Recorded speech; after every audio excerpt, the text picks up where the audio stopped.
Kita hidup di zaman di mana suara rakyat semakin keras terdengar. Demo, protes, dan konflik di jalanan bukanlah sesuatu yang baru. Ia adalah cermin bahwa ada yang tidak beres antara pemimpin dengan rakyatnya. Kalau kita buka lembaran sejarah, pola ini sudah berulang sejak dulu. Singosari tumbang karena pengkhianatan Kediri hancur karena Majapahit bangkit. Majapahit runtuh bukan karena musuh dari luar, tapi karena perang saudara, atau bisa disebut dengan perang Paregrek. Demak pecah, Mataram pun tidak lepas dari pemberontakan dan intrik. Disinilah relevansi pusaka leluhur berbicara.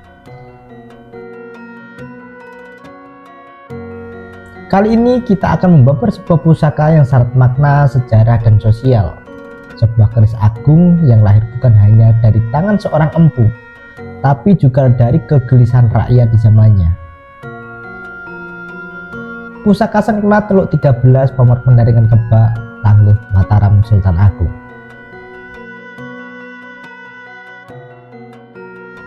Keris Sengkelat pertama kali diciptakan oleh Empu Supo Madrani atas perintah Sunan Kalijogo.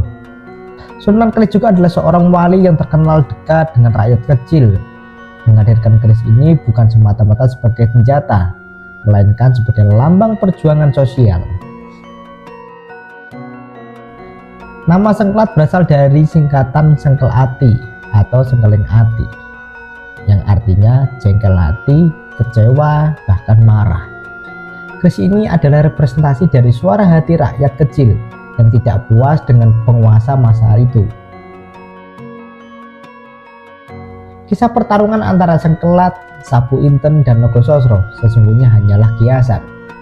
Bukan sekedar perang pusaka, melainkan gambaran perpecahan sosial Majapahit kala itu. Penguasa dan pengusaha bersatu dengan harmonis, saling melindungi karena ada kepentingan. Sementara rakyat kecil semakin terhimpit, merasa ditinggalkan, dan akhirnya marah.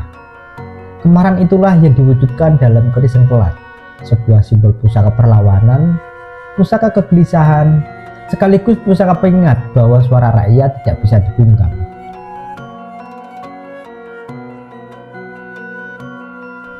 Bila pusaka ini dihiasi Pamor Pendaringan Kebak, Pendaringan adalah tempat menyimpan beras, sedangkan Kebak artinya penuh.